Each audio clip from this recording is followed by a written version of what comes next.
multiples. C'est l'argent, mais c'est le social aussi qui a été affecté dans bien des cas. Oui, ça a été extrêmement difficile. 8 années de lutte pour les fonctionnaires fédéraux pour tenter d'en arriver là, à un système de paix qui fonctionne ou sinon de convaincre finalement le gouvernement de larguer le système. Mais regardez, Marc-André, 4 lettres ce matin qui vont peut-être faire plaisir à des centaines de milliers de fonctionnaires.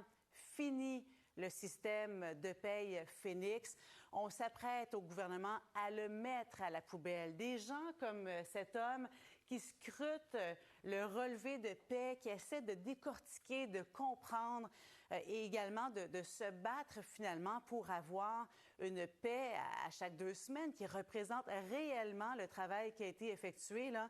Il y en a eu des centaines de milliers pendant les 8 dernières années et peut-être même des millions de fois finalement, là. Ouais, ça se peut bien. Des transactions, il y en a énormément encore à traiter. Je vais vous le montrer dans quelques instants.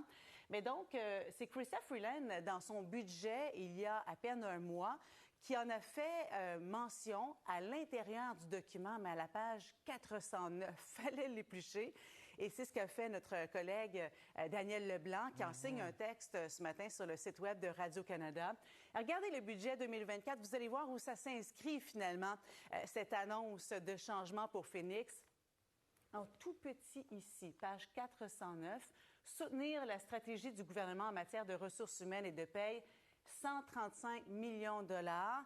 Donc, des millions qui vont être maintenant attribués à un nouveau système qui, va servir à établir en parallèle un nouveau système de paye pour éventuellement, graduellement, se départir de Phoenix. Le but, c'est le plus rapidement possible commencer à tester Dayforce une fois qu'on l'a designé, puis faire des comparaisons entre Phoenix, Dayforce, le rentrer dans le centre de la paye, se trouver 1 ou 2 ministères qui sont peut-être prêts à le regarder, à faire les choses en parallèle.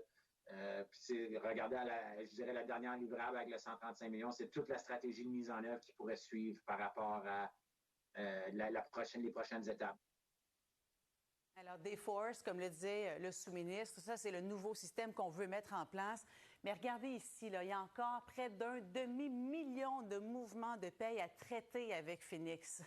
C'est quand même pas mal, hein? Ça n'a pas de bon sens. Donc, le quart qui sont actuellement dans les normes, dans les temps de transaction, on verra pour le moment, parce que si ça traîne, bien, on va passer dans l'autre catégorie. Dans l'autre catégorie, qui attendent depuis moins d'1 an, donc depuis quand même plusieurs mois. Mais regardez, la moitié de ces 425 000 transactions-là, c'est depuis plus d'1 an que des employés fédéraux attendent des ajustements de paie, des congés fédéraux. On voyait Mme Picard.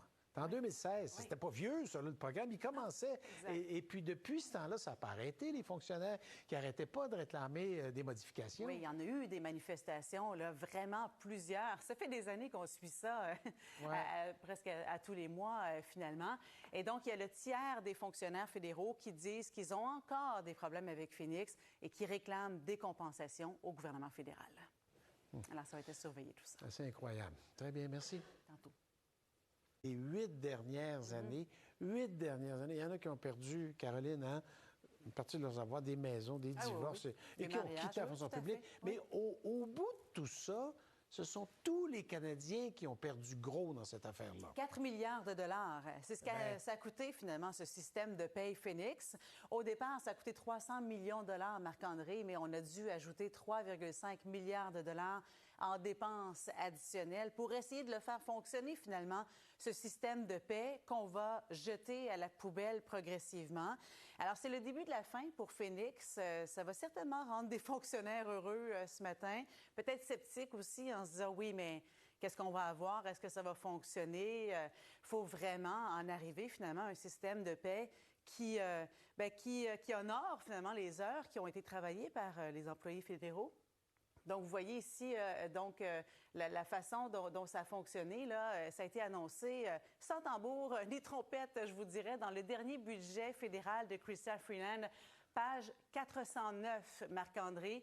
Un petit encart que vous allez voir ici, 135 millions de dollars pour soutenir la stratégie du gouvernement en matière de ressources humaines et de paye.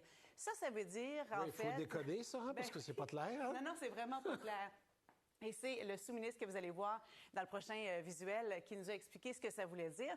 En fait, c'est qu'on va investir 135 millions de dollars dans un nouveau système qui s'appelle D-Force et qu'on va tenter de le mettre, lui, en fonction en parallèle de Phoenix pour en arriver à une solution. Le but, c'est le plus rapidement possible commencer à tester D-Force une fois qu'on l'a designé, puis faire des comparaisons à Phoenix, D-Force, le rentrer dans le centre de la paye, se trouver un ou deux ministères qui sont peut-être prêts à le regarder, à faire les choses en parallèle. Puis regarder, je dirais, la dernière livrable avec le 135 millions, c'est toute la stratégie de mise en œuvre qui pourrait suivre par rapport à les prochaines étapes.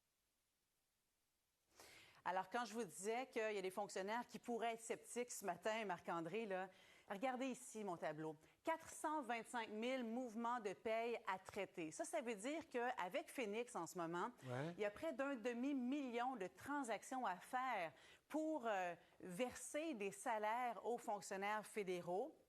26 qui sont dans les temps présentement. En tout cas, on est encore dans les normes de traitement pour 26 de ces 425 000 transactions.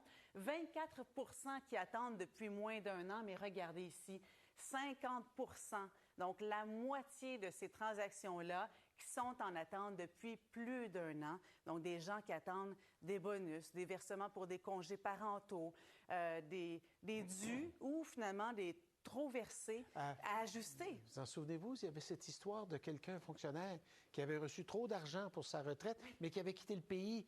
Alors, je ne sais même pas si on peut aller récupérer cet argent-là. Je ne sais même pas si ça a pu être fait. Des histoires comme celle-là, il y en a par centaines de milliers. Le tiers des fonctionnaires fédéraux disent qu'ils ont éprouvé, qu'ils en ont encore des problèmes avec le système de gestion Phoenix. Alors là, on va le mettre à la poubelle, mais reste à voir si ça va fonctionner avec le nouveau système D-Force qu'on va mettre progressivement en place en parallèle au gouvernement du Canada. Je vais vous faire une nouvelle. Savez-vous que je pense que depuis que j'anime cette émission-ci, depuis 15 ans, je l'ai vu arriver Phoenix. Ça fait 8 ans qu'on en parle sans arrêt. Et puis je pense que je vais partir, je vais prendre ma retraite un jour.